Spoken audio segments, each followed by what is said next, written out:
I'd like to respond to my opponent's claim that PAS will significantly increase organ donation. There's absolutely no guarantee that people using physician-assisted suicide will donate their organs. In fact, we talked about harvesting organs quickly, and in fact, most people who do utilize physician-assisted suicide die at home with their families, not in the hospital. He also claims that there are no complications. I would like to refute that. First of all,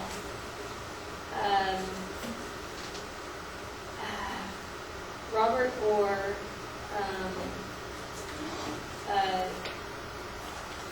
for the Disability Rights Education and Defense Fund, reports that 3 different reports in the Netherlands that use the same medication that we use in the United States, in Oregon and Washington, found that 16%, 20%, and 25% failure rates accompanied this drug in the Netherlands.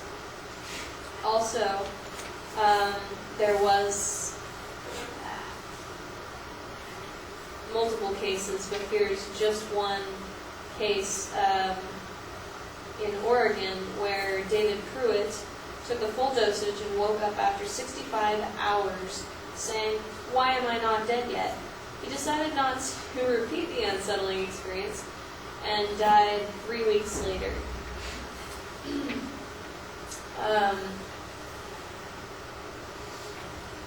Again, saving money is not the question. Very few people have actually used this and used physician-assisted suicide, so the amount of money that goes into the hospice care would not be substantial enough to say, okay, yeah, let's do physician-assisted suicide, let's go down that slippery slope. And I'd like to back up the claims of my partner that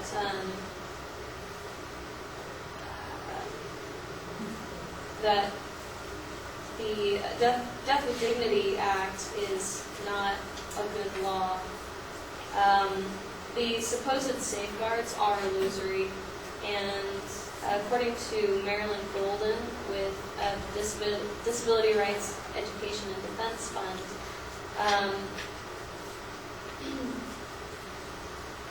everyone is extremely common for medical prognosis of a short life expectancy to be wrong. Studies show that only cancer patients show a predictable decline, and even then, it's only in the last few weeks of life. With every other disease other than cancer, there is no predictability at all, according to Lamont, Falcone, Christakis, and Iwanashi, and Lynn. There's 4 different studies done that prognosis are based on statistical averages, which are nearly useless in predicting what will happen to an individual patient. Therefore, the affected group could include many people who may be mistakenly diagnosed as terminal, but have many meaningful years of life ahead of them. The slippery slope is very real.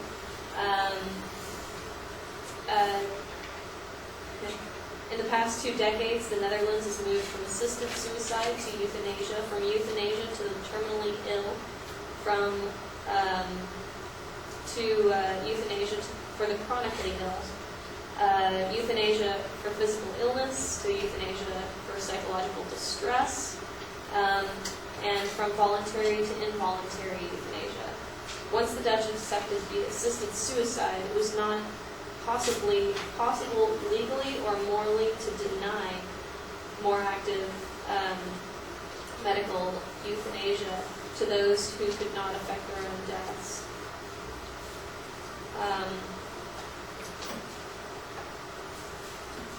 Also, a substantial number